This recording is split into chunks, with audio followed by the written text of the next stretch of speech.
Good morning. ଶୁଭ ସକାଳ ପିଲାମାନେ, କେମିତି ଅଛ? ଆଶା କରେ ତମେମାନେ ବହୁତ ଭଲରେ ଥିବ।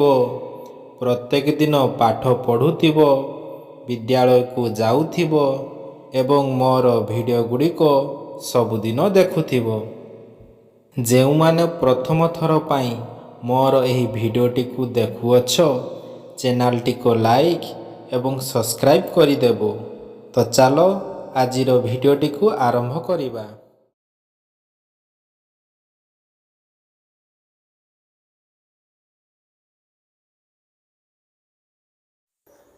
ଆମ ରାଜ୍ୟରେ ଗଣତନ୍ତ୍ର ଶାସନ ଚାଲୁଥିବାରୁ ଲୋକମାନଙ୍କର କ'ଣ ସୁବିଧା ହେଉଛି ଅନ୍ୟମାନଙ୍କ ସହ ଆଲୋଚନା କରି ଲେଖ। ସବୁ ଲୋକ ଦେଶର ଶାସନରେ ଭାଗ ନେଇ ପାରୁଛନ୍ତି। ସମସ୍ତେ ସମାନ ଅଧିକାର ପାଇ ପାରୁଛନ୍ତି। ସରକାର ଠିକ୍ ଶାସନ ନ କଲେ ଲୋକମାନେ ସରକାରକୁ ବଦଳାଇ ପାରୁଛନ୍ତି। ସମସ୍ତେ ସ୍ୱାଧୀନ ଭାବରେ ନିଜର ମତ ପ୍ରକାଶ କରିପାରୁଛନ୍ତି। ଲୋକ ପ୍ରତିନିଧିଙ୍କ ଦ୍ୱାରା ଶାସନ କାର୍ଯ୍ୟ ଚାଲୁଛି। ଲୋକମାନଙ୍କର ସ୍ୱାଧୀନତା ସୁରକ୍ଷିତ ରହୁଛି। 18 ବର୍ଷରୁ ଉର୍ଦ୍ଧ୍ୱ ନାଗରିକମାନେ ଭୋଟ ଦେଇ ପ୍ରତିନିଧି ବାଛୁଛନ୍ତି।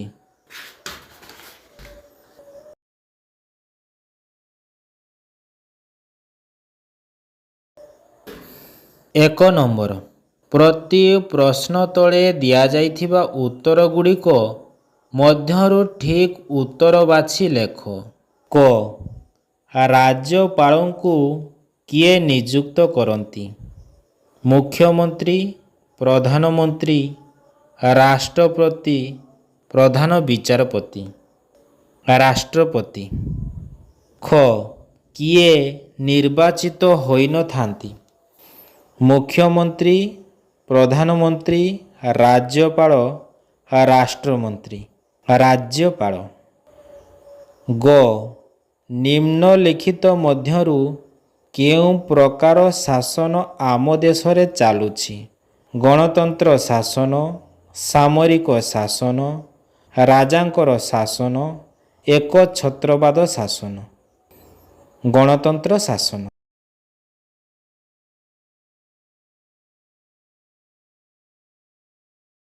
2 ନମ୍ବର, ଭାରତ ସଂସଦ କେଉଁମାନଙ୍କୁ ନେଇ ଗଠିତ?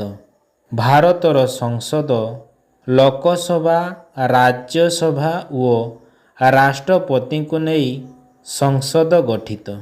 3 ନମ୍ବର, ଭାରତର ରାଷ୍ଟ୍ରପତି କିପରି ନିର୍ବାଚିତ ହୁଅନ୍ତି? ଲୋକସଭା, ରାଜ୍ୟସଭା ଓ ରାଜ୍ୟ ବିଧାନସଭାର ସଭ୍ୟମାନଙ୍କ ଦ୍ୱାରା ଭାରତର ରାଷ୍ଟ୍ରପତି ନିର୍ବାଚିତ ହୋଇଥାନ୍ତି।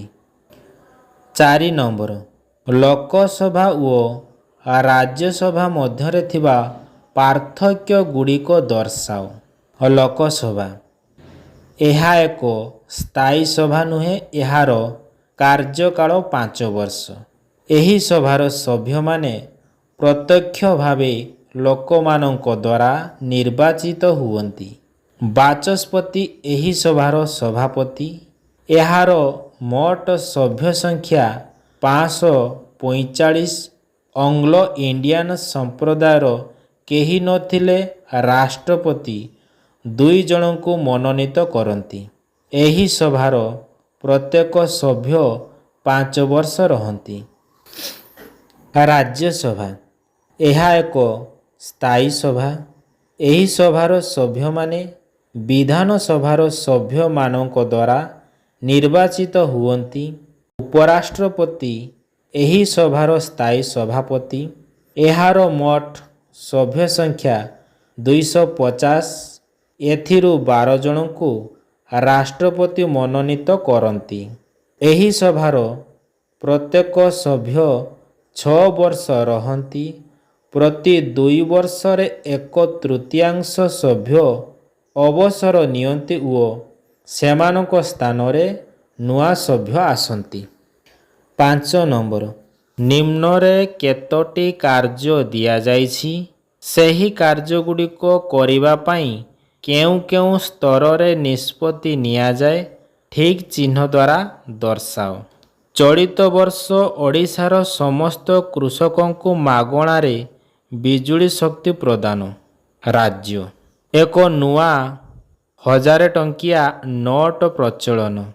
କେନ୍ଦ୍ର ଜାମ୍ମୁରୁ ଭୁବନେଶ୍ୱର ପର୍ଯ୍ୟନ୍ତ 2ଟି ଟ୍ରେନ୍ ଚଳାଇବା ନିଷ୍ପତ୍ତି। କେନ୍ଦ୍ର 6 ନମ୍ବର ସାରଣୀରେ ଥିବା ଖାଲି ଘରଗୁଡ଼ିକ ପୂରଣ କର। ନାମ, କାର୍ଯ୍ୟକାଳ, ସଭ୍ୟ ସଂଖ୍ୟା କେଉଁଠି ଅଛି? ବିଧାନସଭା କାର୍ଯ୍ୟକାଳ 5 ବର୍ଷ, ସଭ୍ୟ ସଂଖ୍ୟା 147 କେଉଁଠି ଅଛି? ଭୁବନେଶ୍ୱର।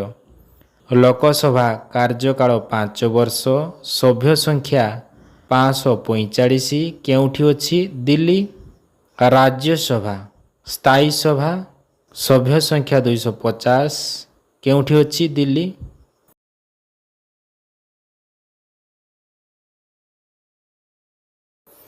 7. ତୁମେ ଯଦି ପ୍ରଧାନମନ୍ତ୍ରୀ ହେବ କ'ଣ କରିବ? 5ଟି ବାକ୍ୟରେ ଲେଖ। ମୁଁ ପ୍ରଧାନମନ୍ତ୍ରୀ ହେଲେ ଦେଶର ବିଭିନ୍ନ କ୍ଷେତ୍ରରୁ ଦୁର୍ନୀତି ଦୂର କରିବା ପାଇଁ ପ୍ରାଥମିକତା ଦେବି। ଧନୀ ଗରିବ ମଧ୍ୟରେ ଅସମତା ଦୂର କରିବା ପାଇଁ ଉଦ୍ୟମ କରିବି। ଦେଶରେ ଘଟୁଥିବା ହିଂସାତ୍ମକ କାର୍ଯ୍ୟ ବିରୋଧରେ କଠୋର ପଦକ୍ଷେପ ନେବି। ପଡ଼ୋଶୀ ତଥା ବିଶ୍ୱର ଅନ୍ୟ ଦେଶମାନଙ୍କ ସହ ସୁସମ୍ପର୍କ ପ୍ରତିଷ୍ଠା କରିବି। ଦେଶରୁ ଅଶିକ୍ଷା କୁଶିକ୍ଷାକୁ ଲୋପ କରିବା ପାଇଁ ସୁନିଶ୍ଚିତ ପଦକ୍ଷେପ ନେବି ଓ ଦେଶର ପ୍ରତ୍ୟେକ ବ୍ୟକ୍ତି ଯେପରିକି ଚିକିତ୍ସା ବିନା ମୃତ୍ୟୁବରଣ ନ କରନ୍ତି ସେଥିପ୍ରତି ତୀକ୍ଷ୍ଣ ଦୃଷ୍ଟି ଦେବି।